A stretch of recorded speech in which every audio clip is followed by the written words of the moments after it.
The American Thanksgiving Barometer is here. What have we learned about the 25-26 hobby season? What's sustainable? What isn't?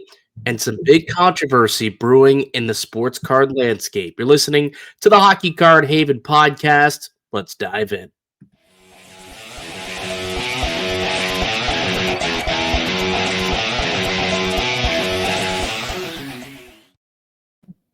Hello and welcome. This is episode 60 of the Hockey Card Haven podcast. It's a weekly show diving deep into the world of hockey card collecting, flipping, and investing. Just a reminder, this podcast is free and available on Spotify, on Apple Podcasts, and also up on YouTube for those who want to watch the video. And we do appreciate the comments, the support. Seemed to be a lot of love for the interview we did with Brad last week. So I think that's something we got to do a little more often, Anthony. Yeah, I think so. Someone came up to me at Expo and we were talking a little bit about it, and they were saying, obviously, it's great to have, me on screen, and then obviously Mike is a pleasure to have as a compliment to myself. But having a third person involved too that isn't there every week and just kind of talking to people in and around the hobby is such a simple but great idea. And shout out Brad for hopping on the podcast, and shout out Brad for also taking in my PSA order last week. I stopped by on Monday, dropped off some cards. Was he there? Say hello, get a little face. Yeah, he was there with his crew, said what's up. Everyone was super nice, and I mean, it was more than simple to go drop off cards. They kind of processed everything within maybe 2 or 3 minutes, no lineup at all, and very smooth process, very smooth. Good. Love to hear it. So if you missed last week's episode, go check out the interview I did with Brad Hamlin, the president of PSA Canada. It's American Thanksgiving, Anthony, which is typically like the barometer of where the NHL teams kind of figure out where they're at, right? We're at the quarterway mark of the season, and it's kind of like, okay, well, this is kind of what you are, So I think that there's a lot that you can learn, through the first quarter way of a season about whether it's teams or players or whatever it may be, Anthony. Before we get into the hockey card market and the hobby, which it obviously very much correlates, what are some takeaways that you've kind of had through the first quarterway mark of the NHL season from an on-ice perspective? So one thing I noticed, and I mean, we've kind of talked about it a little bit at Expo, I think that team success really, really pushes a player's market. Obviously, a player that is playing really well on a team that might be lower in their division, lower in the standings. I mean, just a guy I brought up before we started recording, Nylander, I believe 30 points right now, on pace to break 100 points for the first time in his career, I believe. But the Leafs have been struggling. Yeah. So just throwing a name out there. But looking at a guy like Leo Carlsson, I was in shock when I walked into the CSC show seeing $400 stickers on Leo Carlsson PSA 10 Young Guns. I mean, I know Anaheim's doing well. I know he's doing well, but that is a little bizarre. I mean, shout out to all the Leo Carlsson holders, because I was someone looking at him in the offseason, had around 4 or 5 PSA 10s I picked up for $100, and I mean, let's just say they're gone. They are not gone. They are not gone for anywhere near that price. So no.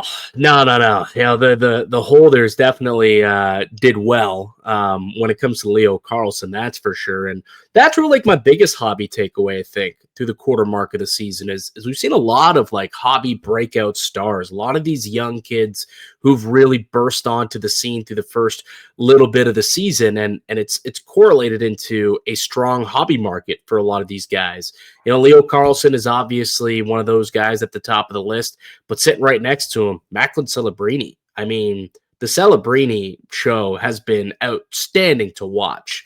And he had another hat trick last week, and his market just continues to rise. And, we're going to take a look and do a little bit more of a deep dive into some of these breakout players and talk about whether we think their markets are fraud or for real. Fun little bit game we're going to play in a moment. But, like Carlsson, Celebrini, Bedard's market has finally rebounded, and they're starting to tick up and go for, the prices we saw a couple of years ago. Some people starting to, get excited that maybe that investment they made when he was a rookie is going to get back to that level potentially. I mean, we're seeing $1,000 stickers now on PSA 10 Bedard young guns. So could they get there? Could they end up selling for that price? We'll see. If he continues down the path he's been on, it's very possible. But that's something for sure. You look at the quarterway market this season from a hobby perspective. I've learned that there's a lot of breakout candidates this year, and the hobby is paying up for a lot of these young players. And some of these numbers are a little exorbitant. And again, we'll get to that in a moment. But yeah, lots of young guys, littered throughout the top 10 in the NHL points, or just in points in general, at the top of the leaderboard. I mean, Macklin Celebrini, second behind Nathan MacKinnon with 34 points, ahead of Connor McDavid, and Connor Bedard's right behind him with 31 points. So those two both top four. Leo Carlsson, the guy you mentioned, sixth in points, tied with Willie Nylander at 29. So these guys have all had outstanding starts to their seasons, and their hobby market has exploded alongside it. So that's probably the biggest takeaway is the kids, the breakouts, the on ice breakouts are obviously translating to hobby breakouts as well. My other big takeaway, and again, this is all stuff that correlates, and you talked about William Nylander being one of them, but the Maple Leafs market in general is in a complete free fall. Like whether it's Austin Matthews, whether it's, I know he's not there anymore, but even like Mitch Marner cards are starting to really kind of go down. Just the shine is leaving him. But Matthew Nyes isn't selling for as much as it was at Expo. An injury obviously maybe playing a role in that, but I saw some $50 stickers on Nyes Young Guns where those were selling for 60, 70, 80 all day long during Expo week. And obviously, the Domies, the Tavareses, the Michel, like all these players, Morgan Riley, even Wall and Stolars, those numbers, those markets really dipping. And a lot of it stems from the fact that the team is playing horrendously, absolutely horrendously. And it's followed them into their hobby market as well. Yeah, I mean, I'm just looking at scrolling through some of the Matthew Nyes Young Gun sales, and even some of his higher end cards, like you don't see a lot of new comps popping up. I'm just looking at like $32 sales for Young Guns, trying to look for some future watch sales. I think people are just kind of holding back right now, trying to see what they can get down the road if the Leafs can turn this thing around, because I'm not seeing a lot right now.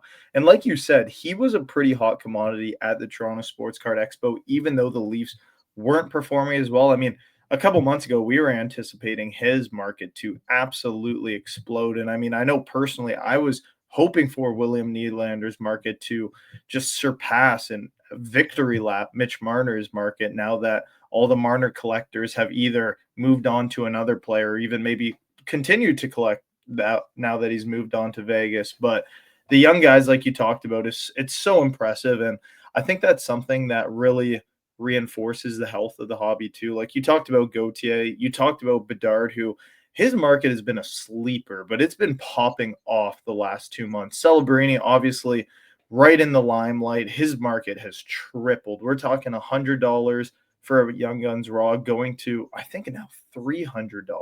I haven't been able to 250 to 3. Yeah, you'd be pretty surprised, man. I've seen a lot of $300 asks, which I know probably not a lot of cards going for ask, but 270 comps touching 300. It's ridiculous for Celebrini, but rightfully so. I mean, like you said, right up there with Nathan MacKinnon. I know it was Bedard and Celebrini at one point, but I'm gunning for them to make the team. So I'm hoping that their market could keep climbing. Yeah. Well, yeah, I mean, if they both continue on this way, like, how do you leave them off Team Canada? And at that point, I think if they perform at the Olympics, to the moon, right? Like, it's crazy. Although Celebrini's market's kind of interesting. Let's get into. Is there anything else, by the way, quarter season takeaways that you had before we get into fraud or friel? Any other takeaways? No, I think we touched up a little bit of everything. I mean, the Leafs one is a major topic. Like, I know not all listeners are from Toronto, so we're a little bit more inclined to talk about that market and obviously what you're into. But last Eastern Conference, dead last. Stolar's Young Guns, man, $7, $8 now. Like, it's brutal. They were comping at like 20. Like, we're talking about investments that are being cut in half. Like, these numbers might not seem $9 Young Gun that was 17 or $18, but we're looking at cards that are getting split in half right now because of the performance of the Leafs. Yep, absolutely. Which is, it's part of the game. It's part of the business. It's part of the hobby. Got to know when to time the market properly, and maybe selling Stolars ahead of the season after signing that big contract. Maybe that was the move, or perhaps he gets healthy, the team gets healthier, and they start moving forward. In a positive way. I don't know. It's interesting. Like Maple Leaf cards, like if a quick like buy or sell or hold, like where are you at when it comes to Leafs? So are they bombed out to a point where you're like, they might be good buys? Are you still wanting to sell? Do you think there's the floor is even lower, or are you going to hold and wait on your Leaf stuff? I mean, I think the only guy that I would really buy, like you talked about the market of Michelli. I don't even know if you mentioned Dakota Joshua, but throw his name in there. Domi, like no one's going crazy at shows looking for them. The only guy, honestly, that I'd be buying right now is William Nylander. I mean, his prices are fair, 60, $50 for a young guns. People will always pay that. He's signed long term. He's the only guy that I would realistically go out and look for. Even Matthews right now, I know you want to get into it, but his market has just taken a massive tumble. And I mean, even still, I looked at someone post, I believe, I don't know if you know this person, they are from Niagara. They posted a Matthews PSA 10 for $875. That was $875. That's what we're seeing comps at in the Like last it's just couple weeks. it's crazy. I haven't seen $875 for a Matthews. There it is right there if you're watching on YouTube. Like I couldn't even be bothered to swipe up for that price. Even at $700. Like I just don't think that I could get into that market right now. People are not looking for Matthews, and I'm a big Matthews guy, big Matthews fan. I was loving him over Willie. But at 700, you're passing. Some walks up to your table with a PSA 10 Matthews, and they say, I want 7 for it. You're going to pass on it? No shot. Yeah, no, I honestly don't think so. I mean, for someone to sell it at 700, that would mean that the card's comping at 700, and for his market to get to that point, I think it's very realistic, first of all, but I think it could keep on tumbling because this injury, I don't know what is going on, but I was listening to an interview. It might have been Chris Johnson. It could have been on Overdrive, but he was saying that if Matthews doesn't play by Wednesday, which is tomorrow, then there's something to worry about. And hey, tomorrow's the day, and I haven't heard any reports. So it feels like last year where the injuries just being prolonged.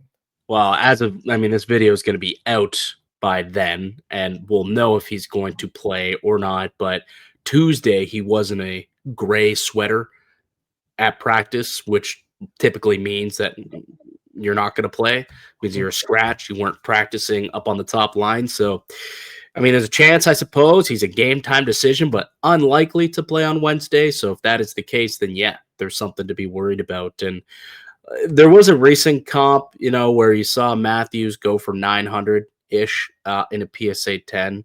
But it does seem to be kind of tumbling down a little bit. The market that really worries me, and I'll get into it in a second, is this future watch market. Let me tell you how much that has been crippled in the last little bit. So we'll get to that when we play some Fraud or For Real. So why don't we start things off? So the way this game basically works is I'm going to throw out a player of the hobby who's been either on fire or has been in the gutter. And I'll tell you what his market is, the price is, and you tell me if that market is fraudulent or that player is fraudulent. The breakout is for real. It's going to be he's going to sustain this level of play, and it's probably worth buying or holding.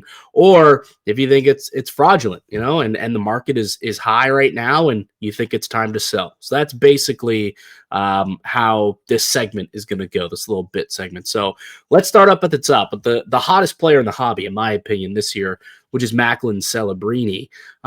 His PSA 10s right now, Anthony, are going between $1,200 and $1,300. $1,200 and $1,300 for a PSA 10 Macklin Celebrini. You could have bought these for $600, $600 in the summer before the season started. Like they've doubled over the course of the last, first quarterway mark of the season. And I think reason for it, pretty low gem rate, just a 30% gem rate. So it's not like it's an easy card to grade But at that number, at 1,200 to 1,300, Macklin Celebrini, like, is this fraud or for real? Is Macklin a top player in the league, or do you think this is just a hot start? I think right now that it's for real. I mean, you talked about it too. 30% gem rate isn't all that bad. And if you remember, we talked to I believe the vendor next to me that was telling us about on the back of the Celebrinis, the three dots that Mhm. really makes up the difference of a 9 versus a 10 or an 8 versus a 10. And I feel like with all the raws circulating in the hobby, that it's going to make it harder to grade into a PSA 10 if people are sending off cards. I do think that obviously him maybe being on the Olympic team come February is going to be a massive, massive uptick to his market, which has already exploded, like you mentioned, in the last 4 months.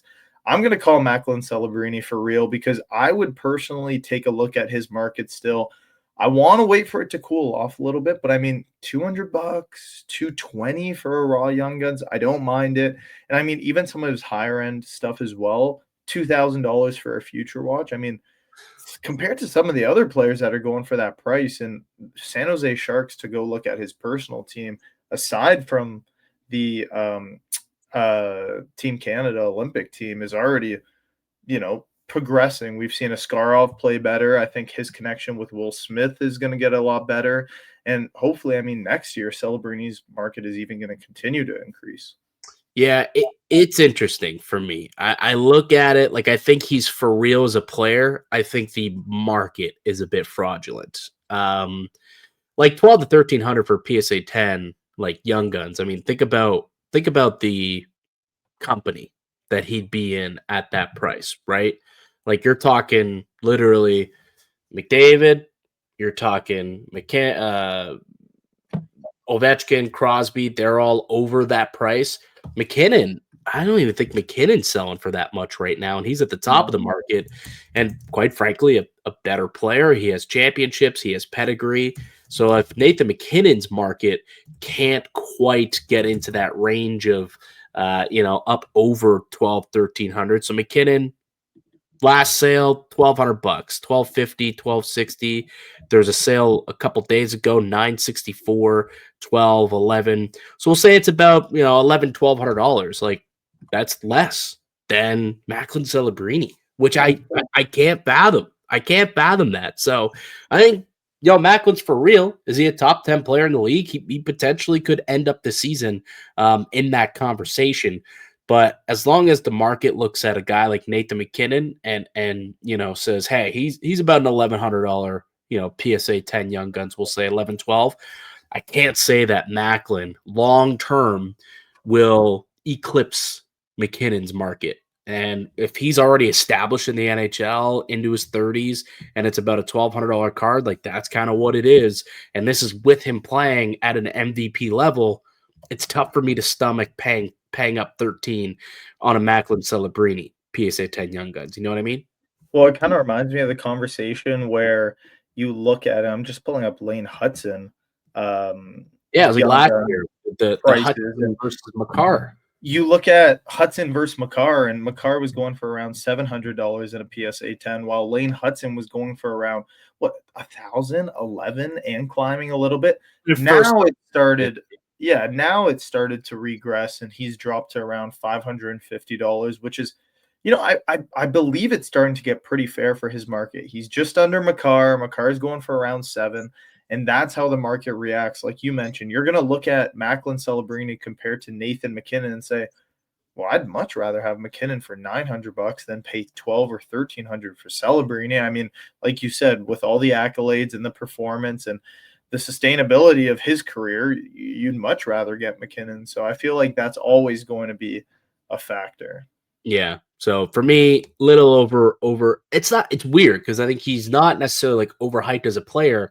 I just think his market's a little more inflated because he's the new guy on the block, right?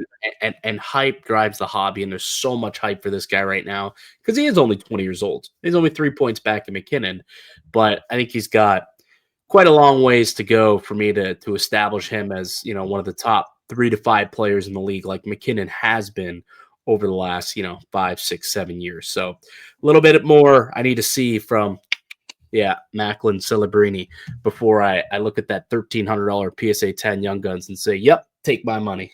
Not quite there yet.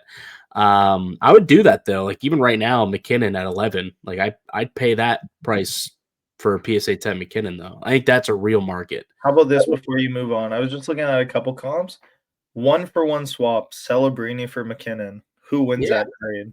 Uh, for me, it's McKinnon. I think there's more long term because McKinnon more likely to go on a Stanley Cup run. I mean, that team doesn't lose games. They've got one regulation loss. We're 25% way through the season, and they've lost. Oh, they're unreal. They're the And, like, only team that looks good in the NHL, I swear. The only team. yeah, for real. The only team that's been consistently dominant night in, night out. So, yeah, for me, if all things were equal, someone walked up to my table, and even if it were, Celebrini for McKinnon, and they said, "Hey, I'll give you a McKinnon for your Celebrini," I probably would make that trade straight up. And I'm losing, I guess, $100 on that, just based on value. But for me, if I'm using it as a long-term play, McKinnon all day over Celebrini. I agree. I like it. Yeah.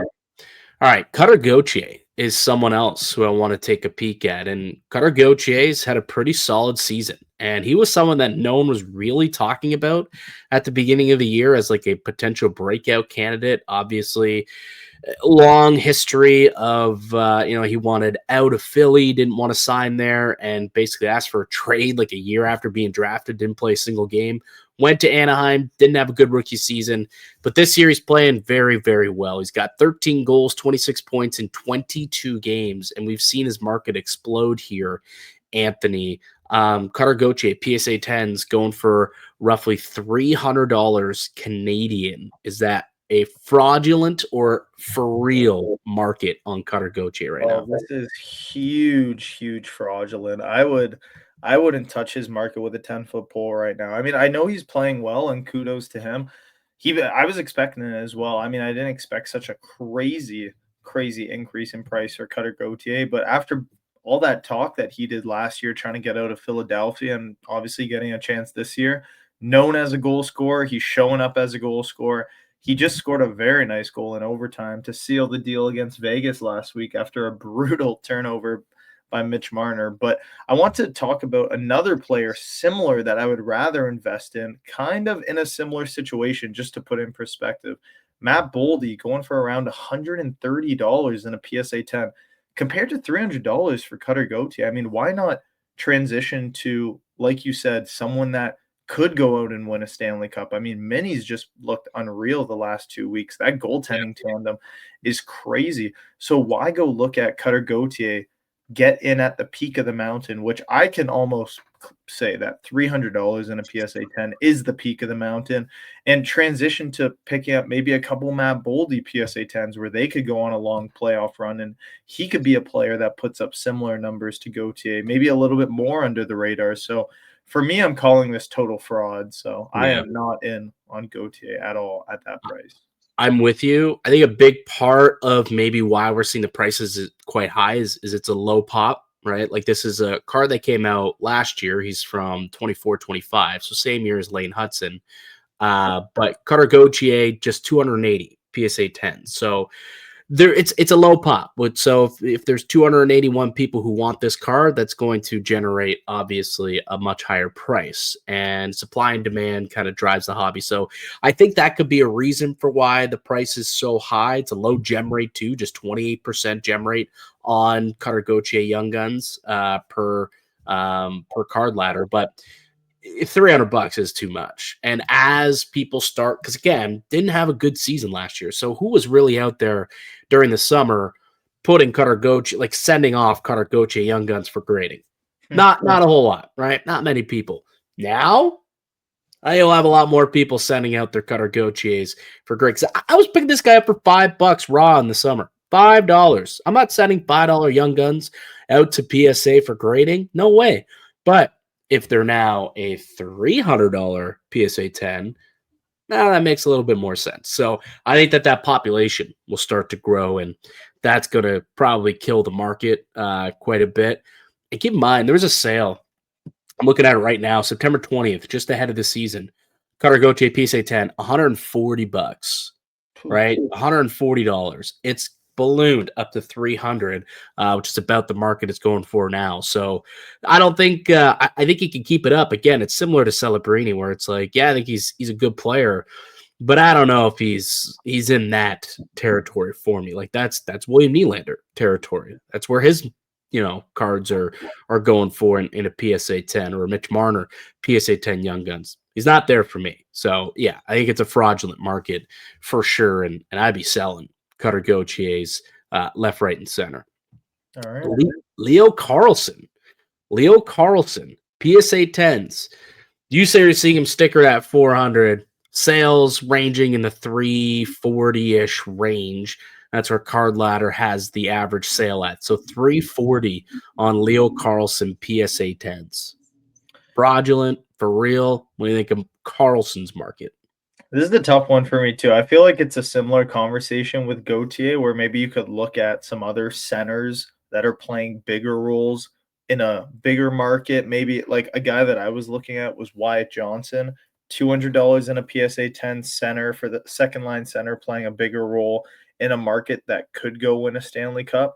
I mean, this is tough for me because I do like Leo Carlson. Like I mentioned, I was picking up some of his cards in the summer. I believe in him. I mean, I think he's a great player. $340 to $400 is pretty high, though. I think that if his cards were going for around 250, 275, it'd be a little bit more easier to stomach. But the talent is there. Like, if you haven't got a chance to watch this kid, tune into one of these West Coast games whenever they play, because he is extremely talented.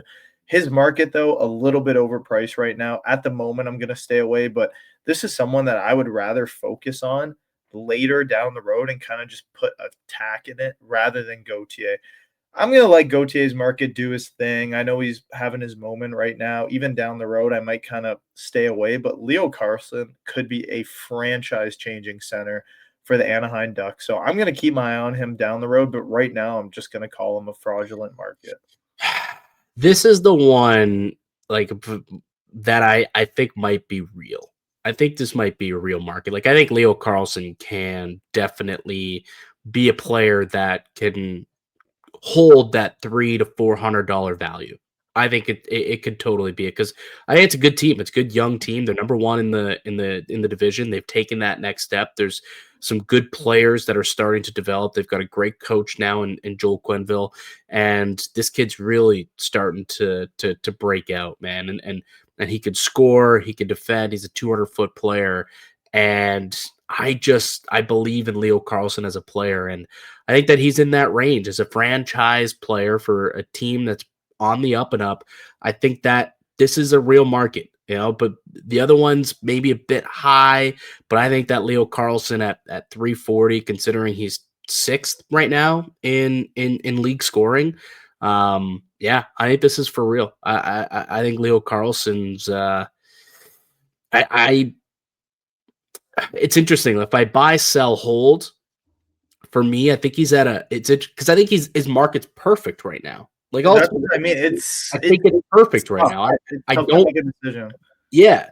Well, but we're not playing buy, sell, hold. We're playing fraud or for reals, and I think it's a real market, because I think this is about where maybe he gets to and should be and is, and I believe that he'll continue to play at a high pace like this. So yeah, I think it's a real market. I like Leo Carlson. I can't believe it. I gotta pull up the photo right now. I know I sent it in the group chat last week. It just makes me sick that these were available for this price, and I had them, man. Dude, I bought one in the summer. Trust me, I bought one in the summer for $80. Yeah, look at that $70 sticker in a PSA 10. I am just sick. That was in Chicago, though, right? That was US. That was the ones I picked up in Chicago, but there was one in Canada for $7. I think I picked it up for $6. They were a little bit tighter. I paid $80 for one. Yeah, I paid $80 for one. They were going for $80 to $100 pretty well all summer long, and they've just exploded. But he was a good buy in the summer. Leo Carlson was. Even raw is going for like 40 to 50 raw all day long. So I like Leo Carlson. I think his market is legit. Okay, Frank Nazar. This is an interesting market for me. Frank Nazar, Raw Young Guns going for about 25 to 40. PSA 10 about 350 to $400. Granted, very low pop, just 118 PSA 10s with a 28% gem rate. And he started out the year great, and he's considered kind of the Robin to Bedard's Batman, but 350 to 400 for Frank Nazar, bit fraudulent for me. Yeah, I mean, this one's pretty simple. Big fraudulent in a market that I don't think is really going to perform this year or go for a run. I mean, kudos to him. He's having a great year. I wouldn't really start to buy Frank Nazar the same way that I would go buy Leo Carlson. I mean, let's call it a spade a spade. 350 versus 350 for a Nazar versus a Carlson. I'd probably lean Carlson with a little bit of a chance for his market to still grow. I mean, Nazar has been really popular the last 2 months to start the season, but for me, I'm going to stay away. I don't think that they're going to be good for another year or two. I know he's starting to click with Bedard, but pretty expensive, 350 to $400 in a PSA 10. Like his market has really taken a step. Yeah, and like I don't really understand it because he got off to a good start, but he's not really continuing to put up points night after night. Like, let me take a look at his game log. He hasn't scored a goal. He hasn't scored a goal. He didn't score a goal yet this month. Like, he literally has 4 points in the month of November here. He hasn't scored a goal since what October 28th. Doesn't have a goal since October 28th. And he missed a couple of games. I know he did miss a couple of games. And he's come back and he's played, 5 since then. He's got 4 points in those 5 games. But, I mean, I don't know. Like, for someone who's not scoring goals, like, you don't score in pretty much a calendar month, almost a whole calendar month. I don't see how your card could possibly sell for $400. I think this is the most fraudulent market quite literally out there when it comes to the Young Guns market. I'm selling Frank Nazar all day long. Sell, sell, sell. Yep, pretty simple for Nazar. I wouldn't even touch his stuff right now. Austin Matthews. Fraudulent for real. His market is plummeting. We talked about it. PSA 10s, you can get them. The market's about a shade under 900 for market price right now. Like, is that where the market should be? Is it too low? Is it too high? Like, what do you think? Fraudulent or for real? Austin Matthews. I mean, I think that by looking at it in a couple ways, yes, right now the market is for real based on how he's performing, but it's almost fraudulent because of how much potential he has, what we've seen. Almost a 70-goal scorer, scored 69 goals just 2 seasons ago, came off a really tough season, was healthy this year, and then he's dealing with whatever he's got going on right now. And the market's starting to reflect that right now. So I guess you could say for real because this is the way he's performing. But I expect so much more out of him. I expect so much more out of his market. It felt like just a year ago, and I mean, it was just a year ago where we were comparing him to Connor McDavid, Nathan McKinnon, some of the best centers in the league. We're talking about this guy as one of the best 5-on-5 players in the NHL, one of the best defensive centers in the NHL. He was performing so well. It's just really disappointing right now. My mindset looking at it, I mean, like I said, I wouldn't even want to touch his Young Gun stuff right now. I think now is the perfect time. If you truly believe in Austin Matthews, you got to take a stab at some of his higher end stuff. But you don't. You're not in that bucket. Little bit of a buy. I know I picked up a future watch of him, but if I saw another one available for what comps are going for, this is the interesting part here because people are always going to add that little bit of a tax on top because, oh, it's Matthews. He's having a down year. I don't want to give it up. But if you could see comps on high-end Matthews stuff right now and you like his market, I personally like his market on the high-end stuff, not the Young Gun stuff. It's very tough to move. Very tough to move. We've seen that before. Yeah. But if you're an Austin Matthews believer, you better be licking your chops every day, looking up comps, hoping that new comps pop up because now is the time to pick up his high-end stuff. What would you pay for a sticker auto number to 5 for Austin Matthews right now? Not rookie, not rookie. Maybe anywhere between $400 and $600, maybe. What you thinking? You would pay that much for one? A sticker I auto? mean, it's probably Not not a for- card I'd be looking to buy. Like a sticker auto non-rookie isn't something I'd be looking to buy right now. Right. But I do think that $400 to $600 could be a fair market for that. I mean, out of 5, I sticker autos are a little tough, but I I think mean, that how many I think people are that going out looking for that stuff right now? That's the argument. well, I think autos are a lot different are different, right? Especially low numbered stuff. But I think I was bidding on one yesterday. The reason why I brought that up specifically is because I was bidding on one yesterday on eBay. I saw one. There's a store. There's a online company that I follow, I guess, or whatever profile that I follow, and they had a black diamond Starling Scripps or whatever it was. Matthews auto number to 5, and it went pretty cheap in my opinion. It was like 220, 215, 220 for a Matthews auto number to 5. I'm like, man, that seems cheap. Like seems cheap for something so short printed like that. So yeah, I think that his market is fraudulent right now, and people are just so down on the Leafs as a whole and down on him as a whole that I think it's almost at a point where it's like, man, like it's a buy. Like at 800, like I think his Young Guns is a buy if you can get it at that and a PSA 10. I mean, you just bought the Future Watch auto. I personally know that his PSA 10. You bought a 9.5, right? Beckett I got the 9.5. 9.5, yeah. Yeah. So his PSA 10 comps have absolutely tumbled in the last year for these cards. So back on or so there's one random sale for 6.8 thousand, I guess, for whatever reason on November 17th. But prior to that sale, there hadn't been one that had sold via card ladder, at least online since July 7th. And that number was $4,441 on July 7th. So that was like basically the start of the off season for the Maple Leafs. So I'm not sure why there's a buy it now that just went for 6.8K. His market has gone down drastically since the start of the season. That seems like a bit of an odd sale, but prior to that, there have been 1, 2, 3, 4, 5, 6, 7 straight sales of this card, the last 7 sales. And they all have been just crippling, just absolutely cascading. Let me tell you how far this card has fallen. So last year, ahead of the start of last season, which granted, he's coming off that 69 goal year, that 70 goal chase, and then starting last year, everyone thought, man, 70 is the number. He's got to get there this season. He got so close last year. That's not a barometer.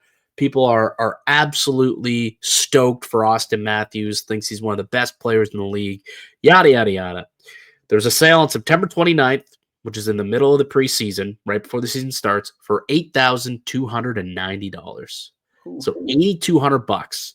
Someone bought that PSA 10. The next sale, January 2025, $7,100. Next sale, February 28th, $6,600. Next sale, $6,000 on April 8th. The sale after that, just 2 weeks later, ahead of the playoffs on April 17th, $5,700. And then after elimination, May 24th, $4,900. And then the next sale after that, the start of the offseason on July 7th, $4,400 for a PSA 10 Austin Matthews Future Watch Auto. So through the season, the start of the season all the way to the offseason, it dropped 46%. So whoever bought that card on September 29th, they had that price, they had that comp at $8,200. If they went to go and move it on July 8th, the last comp would have been $4,400, and that would be a 46% drop in value. That's over the course of last season. There's been only one sale of the card publicly this season. Again, it's 6.8 thousand. Doesn't make a whole lot of sense why it's raised like $2,400. So the sale's a little fishy to me.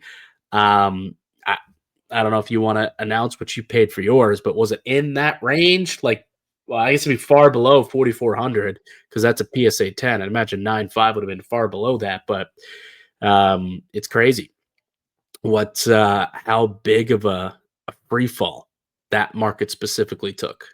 Yeah, I mean, I've been waiting to pick up an Austin Matthews Future Watch for a long time. And I kind of got the idea like, okay, I don't really want to pay cash because then obviously that's a big investment to kind of put into a card that, like you talked about, I've just kind of seen over the past year, year and a half slowly decrease in value. Excuse me.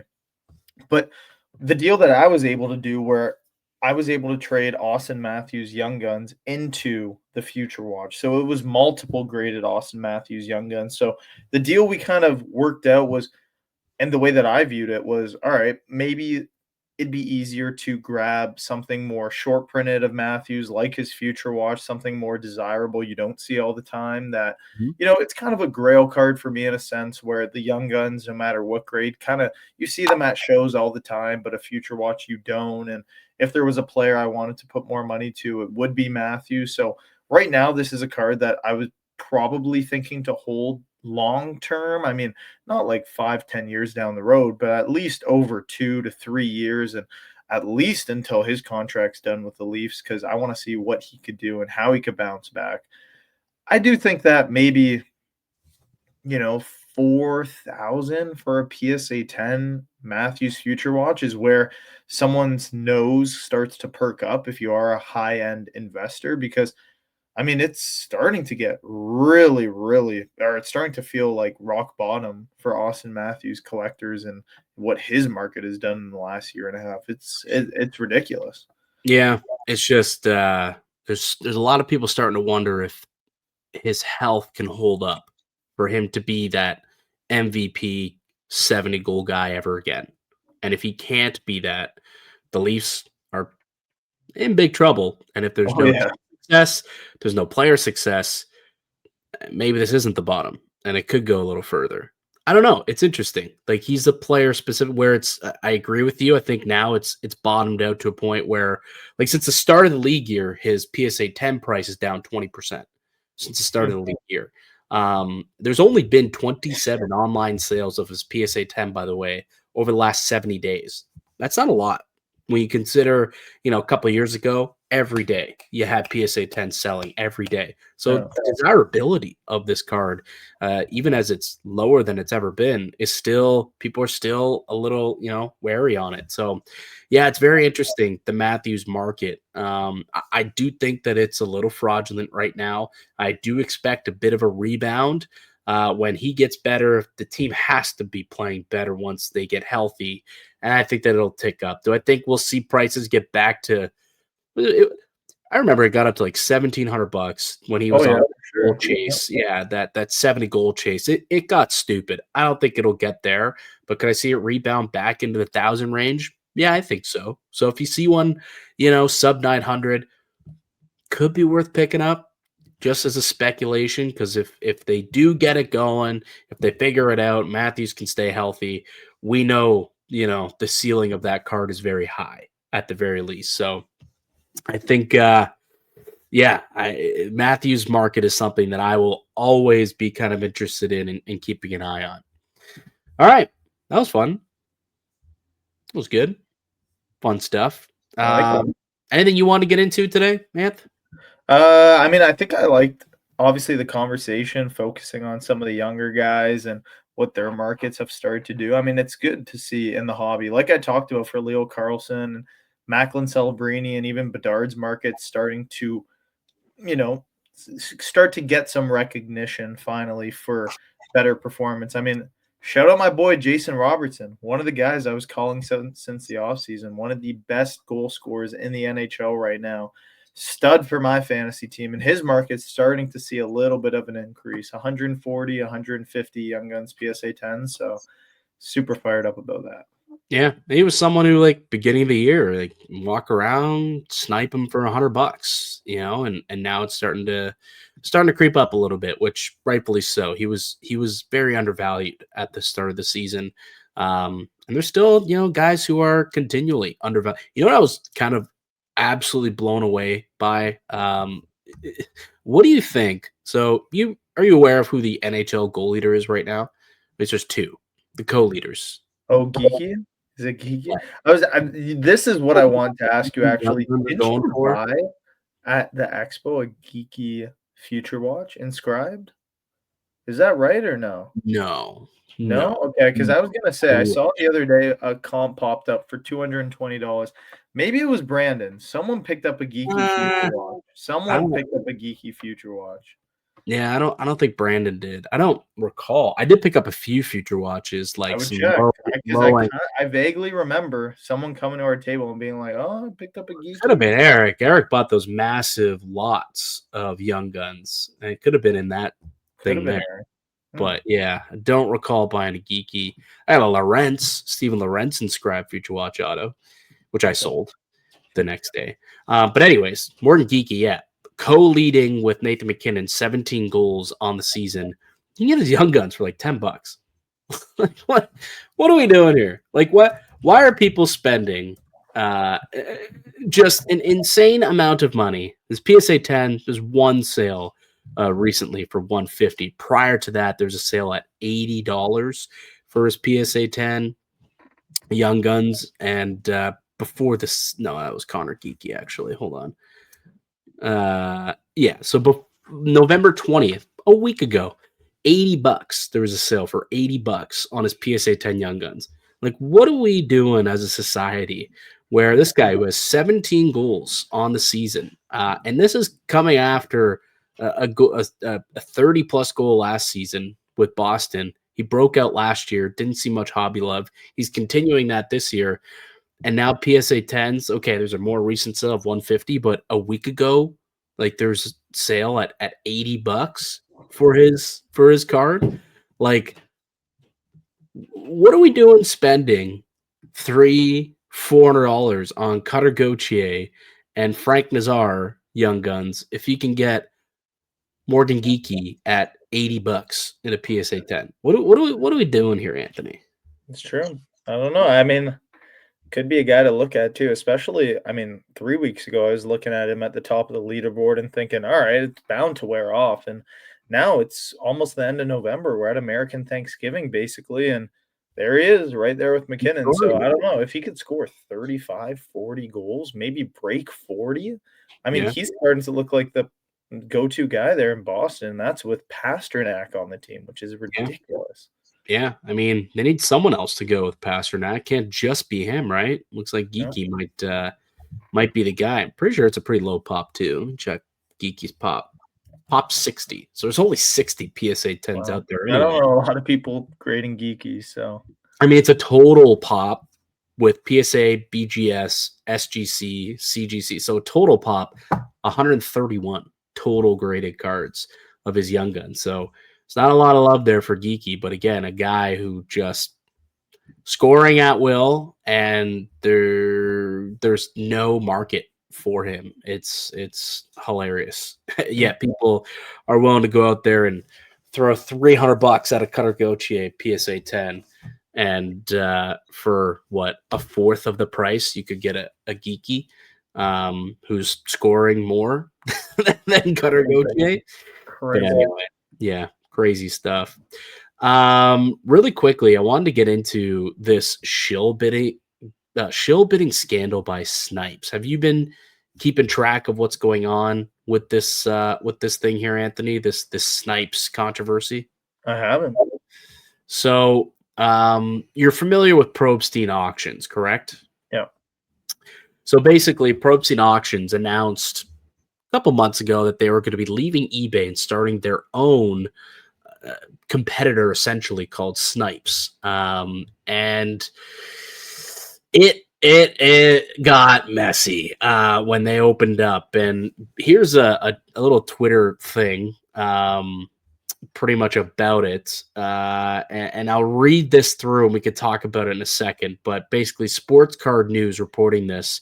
Rick Probstein, who spent 21 years on eBay selling nearly $1 billion worth of cards, last month he took the leap and launched his own auction platform, Snype. On Monday, as the first auctions closed, everything fell apart.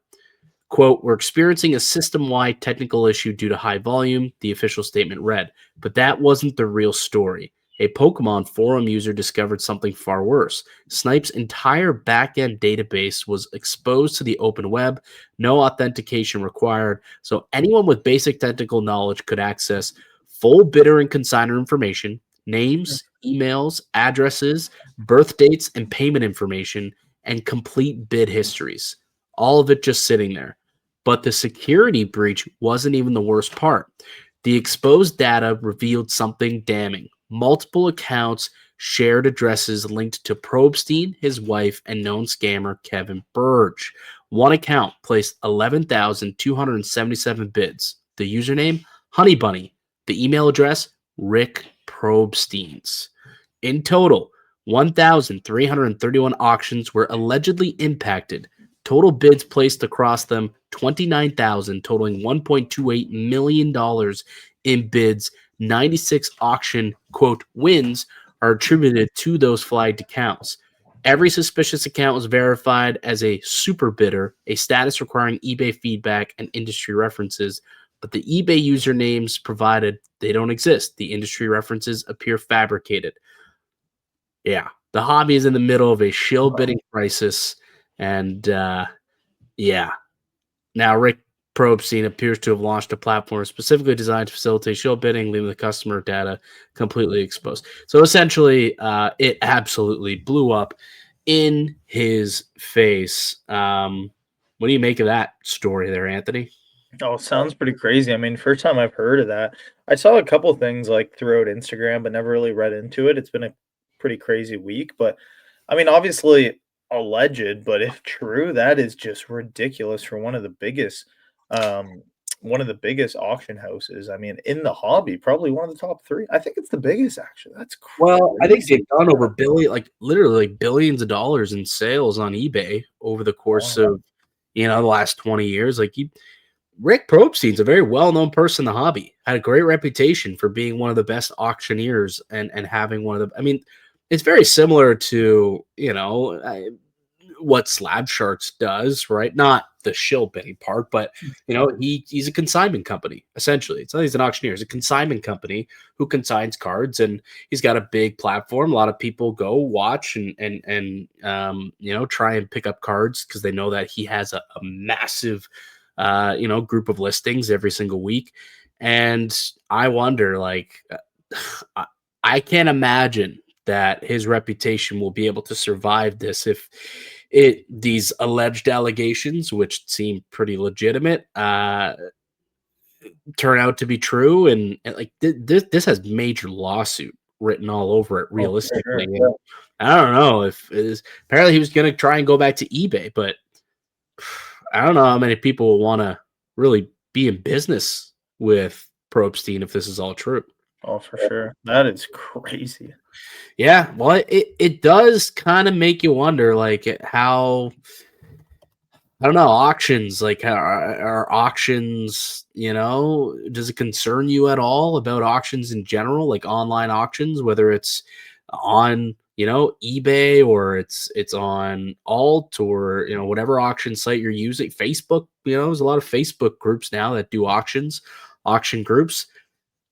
I don't know. It makes you kind of wonder and be a bit concerned about this. It also, is a form of market manipulation. And now, how much can you trust some comps too when stuff like this is happening?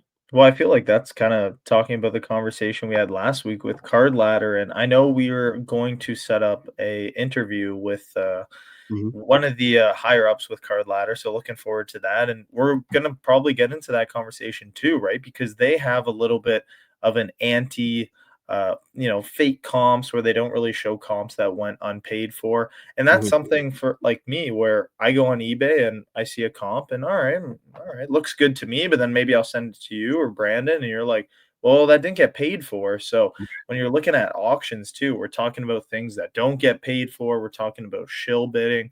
And with how the hobby's growing, you know, through the internet, it's something that we really need to start cracking down on and be aware of for sure. Totally need to be aware of it, and I don't know how to crack down on it. I guess like reporting such as this, where someone went in and found all this nefarious stuff that was happening, with all these bids. You know, you got to be careful. You know, look into it a little bit. Don't just look at a comp, look at the number, and be like, oh, okay, it's this.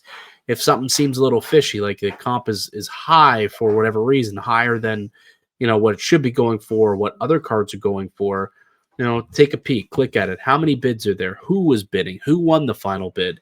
You got to do your research and do your homework a little bit to protect yourself as the buyer, I think, because unfortunately, yeah, this is always going to be a possibility. You hope that people don't do this, but it's always going to be a possibility when it comes to auctions, right? So, got to make sure that you're aware and just be aware and look into things a little bit more.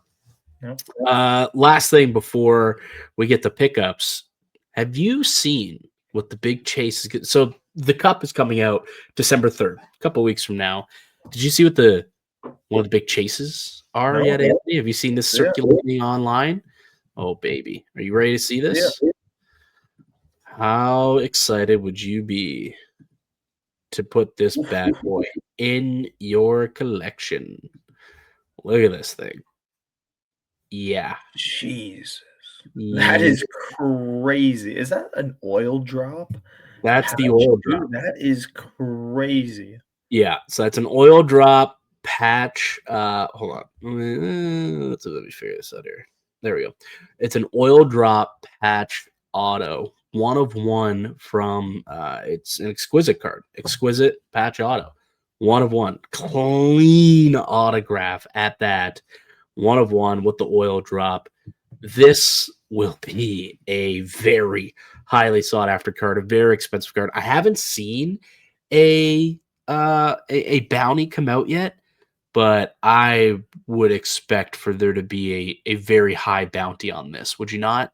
Oh, for sure. I mean, just look at that thing. It kind of color match with the auto and the exquisite auto. That is ridiculous. What would you think? What would you think this is for? This would go for? Oh, it's got to be at least near. I mean, just off the top of my head, I know that a little bit different, but GP Sports Cards put a bounty for, I believe it was 225 for a Gretzky Shield. I know it's different, so I think we could call this maybe at minimum 100K. That's what I was thinking. That's right? What I was thinking. Minimum starting point. Do we want to put out a bounty right now for this card? Do you want to be the first ones to place a bounty on it? I mean, okay, first bounty. All right, let's do it. I got $1,000 up. Whoever could beat it, I got $1,000 cash. By the way, man. And I'll come drive or fly, whatever. $1,000 to the first person that pulls this, hits us up and sells it. $1,000. I got you. I don't know if you're going to be the highest bidder. I would imagine that you are going to outbid me already by 1,001, and then it's just going to grow from there. No, probably 1,067. Okay, I don't mind that. No, I actually I'd be surprised if we don't see, like a triple figure or 6-figure bounty placed on this card. It's gorgeous. It's a 1 of 1. It's the cup. The auto is beautifully clean. It's gold. It's the oil drop. It's 3 colors. He's in an Oiler uniform, and it's exquisite. And it's the cup. Like it's got so much going for it. I could totally see $150,000 Canadian bounty go for this for sure. You know what though? I would prefer this card over the Shield. I'll tell you that though. I actually personally, I would prefer this card over the Shield one. Yeah, I think I would. It's I get the Shield. It's special, but get out of here. It's a special card, but I think I prefer this one. I mean, I like it. I do think that it's cool having the oil drop 3 color. I mean, it's different from just having a clean orange, but Shields are pretty sweet. Shields are pretty nice. This one's definitely unique, and I mean that auto color to go with the black background is that's a beauty. That's worth ripping. That's worth ripping for. Gold on black is honestly my favorite color scheme. Yeah, very nice. For sure. All right, buddy. Any pickups from this weekend? Nada. I didn't even go to a show this. I was thinking about driving up to M&L, woke up a little tired, ready for some football, lots of homework. So just kind of ended up chilling at home. Went to CSC, grabbed only 3 cards, and those bad boys are already at PSA. So nothing to show for me this week. Nothing to show. I picked up a couple decent things. Oh, yeah, I always forget. I gotta turn this thing off when I'm doing card reveals. Take that off. Bang bang. Picked up a couple of things. You know what I like? You know that I've always been in the market, I guess, of like how do I explain it? Like unlicensed stuff doesn't bother me. Put it that way. Unlicensed stuff doesn't bother me. But I picked up this sick Wayne Gretzky game used stick, greatest of all time. 1 of 3. It's in the game stick work, but it's 1 of 3. And I was like, it was a price point that I just couldn't say no to. It's just a cool looking card, right? Top 100 greatest of all time. You know, you got game used sticks there. It's short printed. It's Gretzky. I was like, yep, that's totally going to be a card that I pick up. And I grabbed a bunch more cool autos. Let me see here. Again, Wendell Clark auto that I was able to pick up. Another Wendell Clark auto. Leaf, again, it's unlicensed, but it's Wendell Clark. It's number 8. And I just thought it was cool. A couple sticker autos, but still, Wendell, as a Maple Leaf guy, always picking up Wendell Clark. But here's something that I wanted to announce on the show. I have a new PC goal. A new PC goal. And it kind of started with a big lot pickup that I made over the course of the weekend. So here's my new PC goal. Every year I want to pick a insert set to collect. That's what I want to do.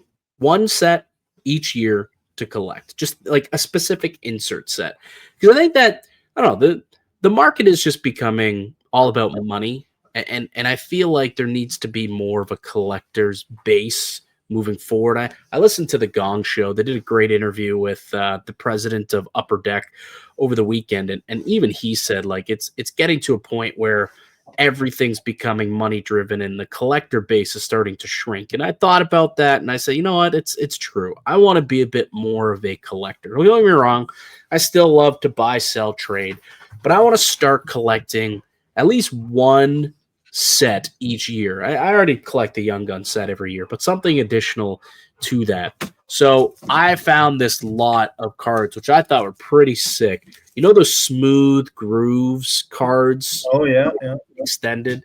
So this is what they look like. They're like transparent in a way. And they're numbered. This one's numbered to 25. It's the gold ones. And I love gold. So I saw a lot of, we'll pick up here. 1, 2, 3, 4, 5, 6, 7 of them. 7 of them that I got.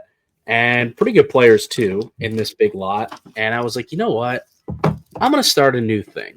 So every year I'm going to try and pick a set and collect it. So this is from 22-23. Yeah, 22-23 extended series. So the year that I'm going to be collecting there, and I'm collecting the Smooth Groove set, which is gold number to 25. Let me know if you guys have any of these. But yeah, it was picked up Erasmus Dahlin, Logan Thompson, Sasha Barkov, Anze Kopitar, Eric Carlson, Nazem Kadri, and Artemi Panarin. They're all numbered to 25. So they're short printed. And they don't all have to be every year. It's not going to be, you know, a stupidly expensive set, but sometimes it will be. I'm debating. Maybe I'll do the bootleg this year. It's the first time that'd be a nice one to get. It'll be expensive, but it's just gonna be something for me, something that I'm gonna like. I'm gonna get a top loader binder. I'm gonna join the top loader binder gang, put these all in top loaders, and you know, just have the full set. And every year I'll have 1 set of 1 insert set. And that's I think that's gonna be a new collecting goal of mine. So that was based off of this big lot purchase I made this weekend, and yeah, so that's kind of a new announcement that I've made here live on the show. So any bootlegs, any of these smooth grooves from 22-23 extended, let me know. I'll be looking to complete the set here. The McDavid one's expensive. That one's gonna be a very expensive card to get. But yeah, other than that, just some random pickups that that I grabbed for Whatnot and stuff. We're doing a big Whatnot show, by the way, Friday for Black Friday. Brandon and I are going to be doing a big Whatnot show. So make sure you tune in 9 p.m. on Friday. We'll be going all night, definitely into past midnight, maybe 1, 2 a.m. Doing singles, dollar auctions, maybe some rips. Possibly could be ripping some packs as well, some wax that you can purchase. So keep an eye on that. AB cards on Whatnot. We'll have the link down below, and you can get $15 off your first purchase with the link we use down below. Any card shows you're going to this weekend, Anth? Nothing. Taking it off. Expo took all the energy out of me. I'm going to wait a little bit, see what it looks like when I went to the CSC show. I was happy with that, but going to kind of take it off from cards. Yeah, I know it does take a little bit out of you. It definitely takes some stuff out of you. All right, that'll do it for us here today on the podcast. I'd like to thank you all for listening and supporting the show. You can subscribe right here on YouTube. You can also find the audio version on Spotify and Apple Podcasts. We'll be back next Wednesday with another episode of the Hockey Card Haven podcast.